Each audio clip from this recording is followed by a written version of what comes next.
Dark side कहते हैं, जिसे धरती से देखना मुमकिन नहीं है।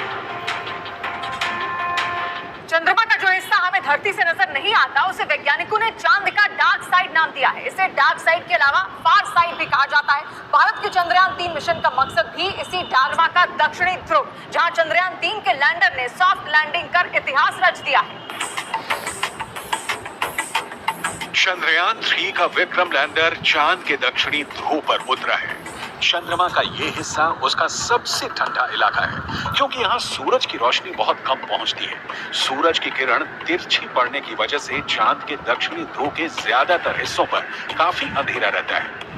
यही वजह है कि यहाँ का तापमान भी काफी कम होता है। अमेरिकी स्पेस एजेंसी नासा की एक रिपोर्ट के मुताबिक दक्षिणी ध्रुव के कुछ हिस्सों पर सूरज की रोशनी आती है। जहां सूरज का प्रकाश पहुंचता है, वहां का तापमान करीब 54 डिग्री सेल्सियस रहता है। लेकिन चांद के दक्षिणी ध्रुव के ज्यादातर हिस्सों पर सूरज की रोशनी नहीं पड़ती और इस वजह से वहां का तापमान -248 डिग्री सेल्सियस तक पहुंच जाता है।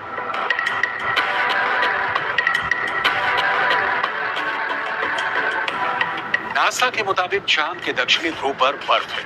बर्फ के साथ दूसरे कई प्राकृतिक संसाधन भी हो सकते हैं। साल 1998 में नासा ने मून मिशन के तहत ये बताया था कि दक्षिणी ध्रुव पर हाइड्रोजन है। नासा का दावा है कि अधिक मात्रा में हाइड्रोजन होने की वजह से वहां बर्फ की संभावना है।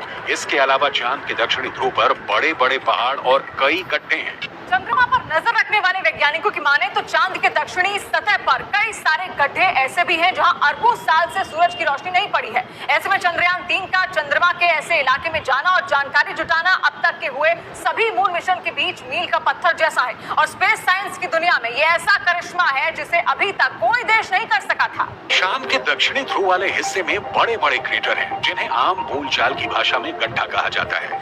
ज्यादातर गड्ढे ऐसे हैं जहां अरबों साल से अंधेरा है। अमेरिका के नासा के मुताबिक घुप अंधेरे के बीच यहाँ बर्फ का जमाव हो सकता है। अंदाजा ये भी है कि चांद के दक्षिणी ध्रुव पर अरबों सालों से पानी बर्फ के रूप में जमा हो सकता है, जिसके अध्ययन से सौर मंडल से जुड़े और भी कई रहस्य खुल सकते हैं।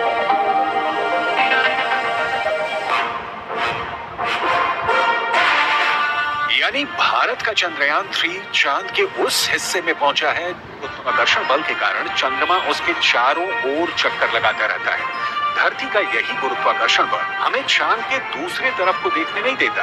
दरअसल चांद में पृथ्वी से जुड़ा एक गुरुत्वाकर्षण केंद्र है।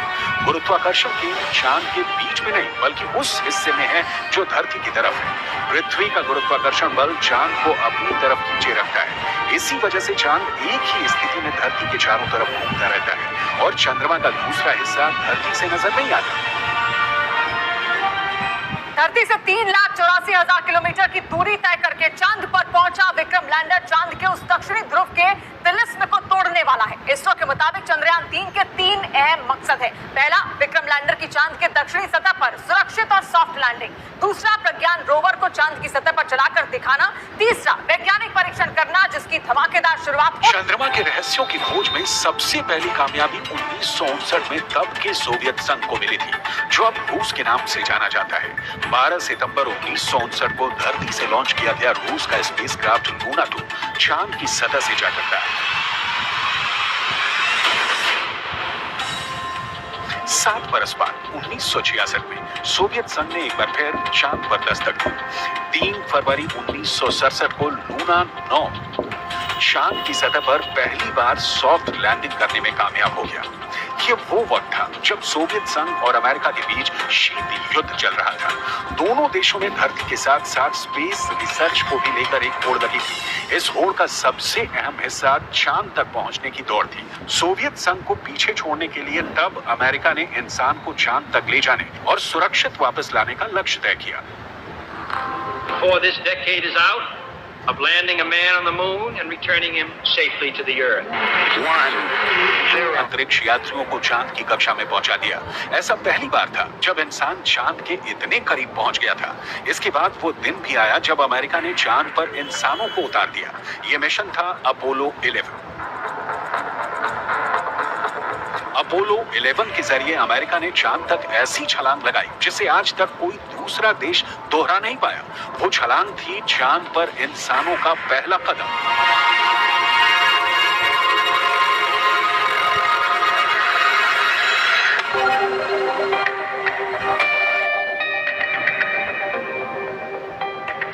जुलाई 1969 को अमेरिका के अंतरिक्ष यात्री नील आर्मस्ट्रॉन्ग चंद्रमा पर पैर रखने वाले पहले इंसान बने थे।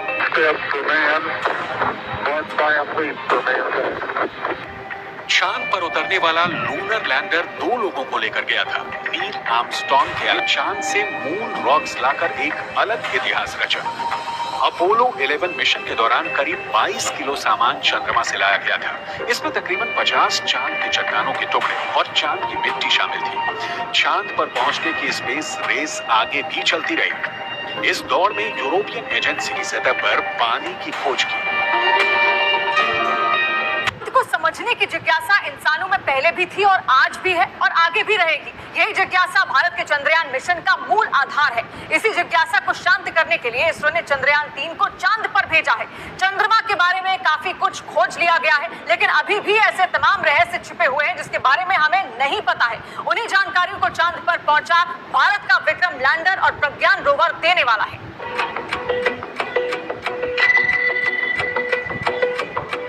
क्या ब्रह्मांड की उत्पत्ति का